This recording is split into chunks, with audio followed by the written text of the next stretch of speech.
Alors, on découvre le spectacle, comment il est né, le projet? Oui, bien sûr. Alors, à la genèse du projet, il y a une rupture amoureuse, évidemment. Oui, Et de là, j'ai écrit, moi, la pièce. Et puis, j'avais envie de la mettre un peu dans ce contexte de l'hôpital. Moi, j'aime bien écrire sur des situations un petit peu décalées. oui. Et donc, c'était mon postulat de départ. Et si la rupture amoureuse était une maladie cardiovasculaire. Et j'ai tiré le fil comme ça, tout du long.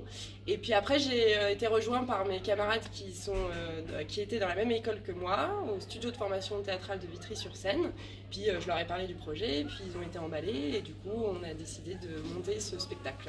Et vous Et- lui avez donné un nom à cette maladie là. La Alors, maladie. la Separatus Brutus. Oui, qu'on C'est connaissait le nom pas. de la Du coup. maladie, c'est complètement inventé. Après, il y a un vrai syndrome de cœur brisé, c'est une maladie qui est nommée, je ne sais plus le nom, donc je ne vais pas vous le dire. Mais il y a une vraie maladie japonaise Qui existe, ouais. qui existe. Mm. C'est vraiment un arrêt du cœur à la suite d'un événement, d'un choc émotionnel. Fort comme ça. Fort, voilà, exactement. Et en plus, il y a des recherches, parce que bon, il y a un peu de médecine aussi dans. Oui, oui, complètement.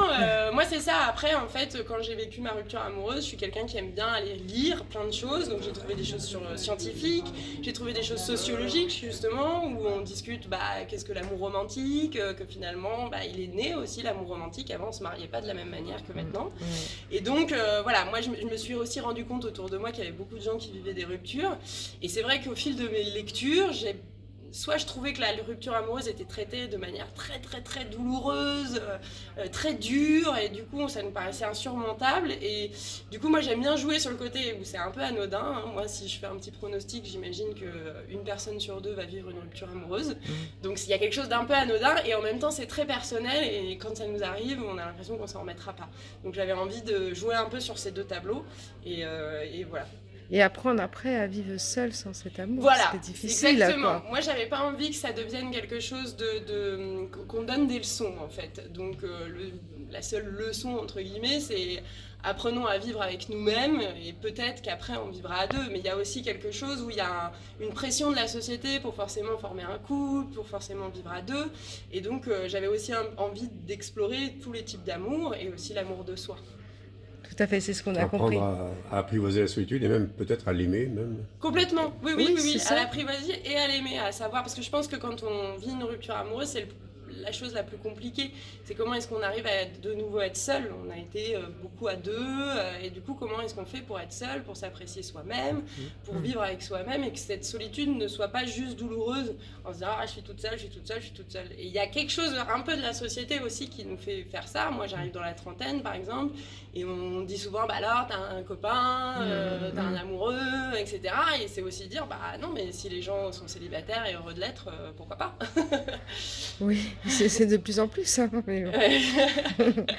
mais apprendre à vivre seul quand on a beaucoup aimé, c'est le message qu'on On veut peut faire aimer, passer. C'est on aussi peut ça. aimer les deux aussi. Ouais, et puis c'est vraiment apprendre je pense que quand on embrasse sa solitude, c'est aussi savoir se connaître soi-même, et je pense qu'on apprend à s'aimer aussi C'est ça. soi-même. Ouais. C'est un message que vous avez voulu. Ouais, c'est en complètement quelque le sorte. message que j'avais envie de transmettre avec cette pièce, et de dire que c'est aussi en étant entouré de ses amis qu'on arrive à reprendre un souffle de quelque chose, quoi. Ouais.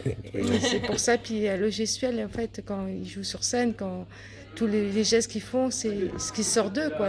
Complètement. Ça a été des passages qu'on a travaillé vraiment sur des improvisations autour de la douleur, autour de ces choses-là, qui sont presque encore assez improvisées par les comédiens directement sur scène, un peu aussi en fonction des musiques. Et là, c'était vraiment l'objectif, c'était de dire, des fois, quand il nous arrive des choses fortes, on n'arrive pas toujours à mettre des mots dessus. Et du coup, c'était essayer de trouver un autre moyen d'expression pour que ce soit plus vivant et plus viscéral. Enfin, c'était vivant, puis on vous remercie. Puis...